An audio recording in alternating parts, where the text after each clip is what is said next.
So I'd like to look at a different example now.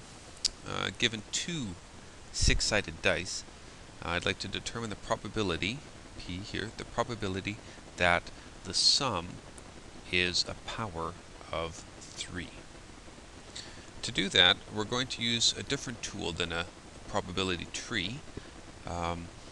If you think back to what I was saying in the previous example, we can figure out the size of the sample space by finding the product of the outcomes of the parts of the experiment. So if here I want to roll 2 dice, the outcomes for the first die is 6, the outcomes for the second die is 6, and 6 times 6 is 36. It'd be a big tree. So we're going to use a different tool called a table.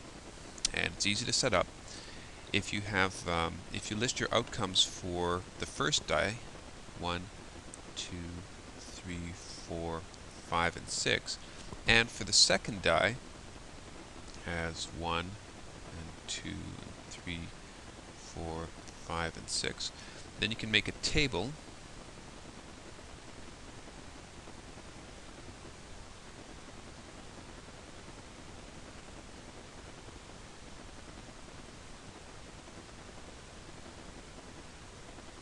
it's a little congested down at the bottom, sorry about that.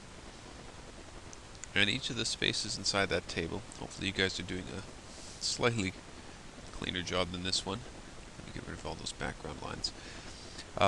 And then each of the squares is a part of the sample space, is one of the possible outcomes. So I can have a 1 and a 1, or a 1 and a 2, a 1 and a 3, a 1 and a 4, etc.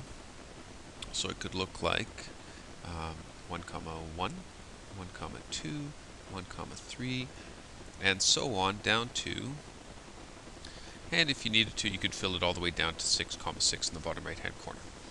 Now I picked a couple of numbers on purpose here, and perhaps you can see why.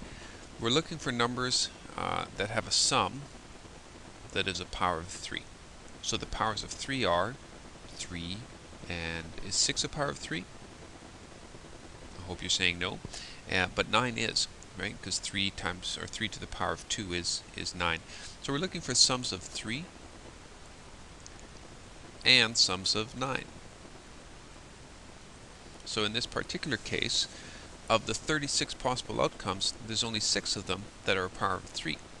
So our solution is, or our probability is 6 out of 36, or 1 out of 6.